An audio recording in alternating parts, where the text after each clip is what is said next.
Hello friends, welcome to delicious delights. இன்றைக்கி நம்ம சேனலில் ட்ரெடிஷ்னலான ஹெல்த்தியான ஒரு ஈவினிங் ஸ்நாக்ஸ் ரெசிபி தான் பார்க்க போகிறோம். குழுக்கு ரொட்டி எப்படி பண்ணுறதுன்னு பார்க்கலாமா? இது செய்கிறதுக்கு தேவையான பொருட்கள்: கடலக்கொட்டை 100 கிராம், ராகி மாவு 1 கப், வெல்லம் 3/4 கப். செய்முறை: ஃபஸ்ட்டு ஒரு கடாயில் கடலக்கொட்டையெல்லாம் ஃப்ரை பண்ணி எடுத்துக்கணும். ஸ்டவ் மீடியம் ஃப்ளேம்லேயே வச்சு கடலக்கொட்டையெல்லாம் ஃப்ரை பண்ணி எடுத்துக்கோங்க. கடலக்கொட்டையெல்லாம் இந்த அளவுக்கு ஃப்ரை பண்ணி எடுத்தால் போதும். அடுத்ததாக நம்ம ராகி மாவை ரொட்டி செய்கிறதுக்கு ரெடி பண்ணலாம். இதுக்கு நம்ம தண்ணியை கொதிக்க வச்சு எடுத்துக்கணும். இப்போ நம்ம 1 கப் ராகி மாவை ஒரு பவுலில் சேர்த்துட்டு 1/4 ஸ்பூன் உப்பு சேர்த்துட்டு நல்லா ஒரு தடவை கலந்து விட்டுருங்க. அதுக்கப்புறம் நம்ம கொதிக்க வச்ச தண்ணியை சேர்த்து மாவு பேச ஆரம்பிச்சிடலாம். தண்ணியை நம்ம ஒரே டைம் சேர்க்கக்கூடாது, கொஞ்சம் கொஞ்சமாக சேர்த்து ஒரு கரண்டியை வச்சு கலந்து விடுங்க. நம்ம ராகி ரொட்டி செய்கிறதுக்கு மாவு பிசைவோம் இல்லையா, அதே மாதிரி இதையும் பிசைஞ்சு எடுத்துக்கணும்.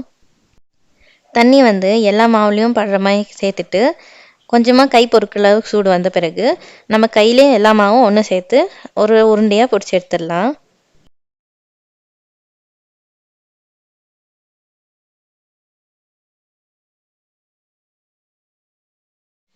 அடுத்ததாக நம்ம ரொட்டி தட்டுறதுக்கு ஸ்டார்ட் பண்ணிடலாம். இதுக்கு நம்ம ஒரு பாலித்தீன் கவர் எடுத்துக்கணும். இது மேலே நம்ம சின்னதாக ஒரு உருண்டை எடுத்து நல்லா தட்ட ஆரம்பிச்சிடலாம். நம்ம மாவை இந்த அளவுக்கு தட்டி எடுத்துக்கலாம். அதுக்கப்புறமா நம்ம தவா மேலே போட்டு சுட்டுடலாம். தவா மிதமான சூடு வந்ததும் நம்ம தட்டி வச்ச ரொட்டி இதில் சேர்த்துக்கலாம். இதில் கொஞ்சமாக எண்ணெய் சேர்த்து ரொட்டி 2 பக்கமும் கோல்டன் ப்ரௌன் ஆகிற வரைக்கும் நம்ம ரொட்டியெல்லாம் சுட்டு எடுத்துக்கலாம். ஸ்டவ் மீடியம் ஃப்ளேமில் இருக்கட்டும். நடுவில் ஒரு 2 தடவை ரொட்டியை இந்த பக்கம் அந்த பக்கம் திருப்பி போட்டு 2 பக்கமும் கோல்டன் ப்ரௌன் ஆகிற வரைக்கும் சுட்டு எடுத்துக்கலாம்.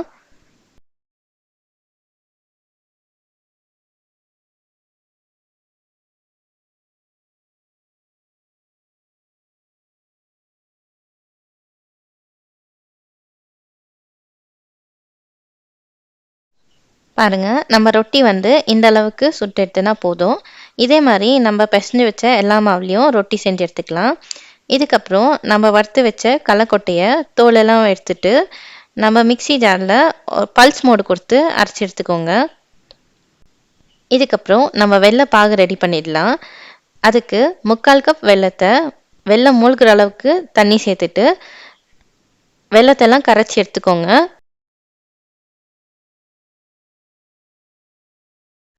இப்போ நம்ம வெல்லம் எல்லாம் கரைஞ்சிடுச்சு. இதை வடிகட்டிட்டு நம்ம வேறு பாத்திரத்தில் எடுத்துக்கலாம். ஏன்னா நம்ம வெல்லத்தில் கல், மண், தூசியெல்லாம் இருக்கும். அதனால் எப்போ நம்ம வெல்லம் யூஸ் பண்ணாலும் அதை வடிகட்டிட்டு தான் யூஸ் பண்ணணும்.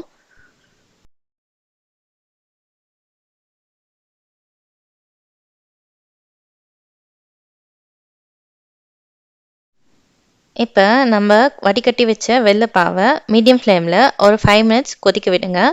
அதுக்கப்புறம் நம்ம சுட்டு வச்ச ரொட்டியெல்லாம் சின்ன சின்ன துண்டுகளாக கட் பண்ணி எடுத்துக்கோங்க. அதை இதில் சேர்த்துக்கலாம். இதுக்கு பதம் எதுவும் தேவையில்லை, வெள்ளைப்பாகு இந்த அளவுக்கு இருந்தால் போதும். இதுக்கப்புறம் நம்ம ஸ்டவ் ஆஃப் பண்ணிவிட்டு நம்ம கட் பண்ணி வச்ச ரொட்டியை இதில் சேர்த்துடலாம். ரொட்டி சின்ன சின்ன பீசஸாக கட் பண்ணிக்கோங்க, அப்போ தான் வெள்ளைப்பாவில் நல்லா ஊறும்.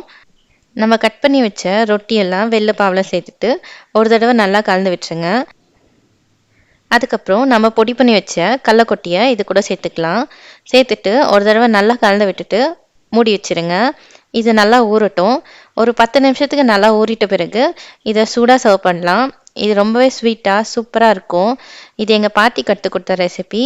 உங்கள் ஊரில் இந்த ஸ்வீட்டுக்கு என்ன பேருன்னு நீங்கள் கமெண்ட் செக்ஷனில் கமெண்ட் பண்ணுங்கள். நீங்கள் இந்த ட்ரெடிஷ்னலான டிஷ்ஷை ட்ரை பண்ணி பார்த்துட்டு உங்கள் ரெசிபி எப்படி வந்துச்சுன்னு கமெண்ட் செக்ஷனில் கமெண்ட் பண்ணுங்கள். உங்களுக்கு இந்த ரெசிபி பிடிச்சிருந்தா உங்கள் ஃப்ரெண்ட்ஸ் அண்ட் ஃபேமிலிக்கு ஷேர் பண்ணி அவங்களுக்கும் ட்ரை பண்ணி சொல்லுங்கள். உங்களுக்கு இந்த வீடியோ பிடிச்சிருந்தா வீடியோக்கு ஒரு லைக் கொடுத்துட்டு எங்கள் சேனலை சப்ஸ்கிரைப் பண்ணிக்கோங்க. பக்கத்தில் இருக்க பெல் ஐக்கன் ப்ரெஸ் பண்ணி ஆல் என்ற ஆப்ஷன் செலக்ட் பண்ணிக்கோங்க.